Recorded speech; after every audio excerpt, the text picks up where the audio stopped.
Praise the lord. ఈ రోజు దేవుని వాగ్దానము.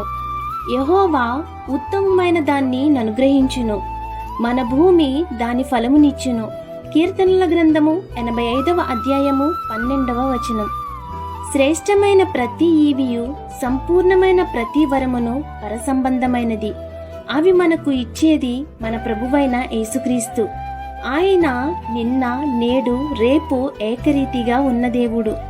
పరలోకమందున్న మన తండ్రిని అడిగితే పరిశుద్ధాత్మను నిశ్చయముగా మనకు ఇస్తారు. కాబట్టి ఈ లోకపరమైన వాటిని అడగకుండా పరసంబంధమైన వాటిని అడిగిన యెడల అడుగుడి మీకు ఇయ్యబడును అనే వాగ్దానం మీ జీవితంలో నెరవేరుతుంది. కాబట్టి ఈ వాగ్దానం మీ జీవితంలో నెరవేరాలని కోరుకుంటూ దేవుని సువార్త పరిచర్యలో మీ సహోదరి. ఆమేన్. God bless you. Download ShareChat.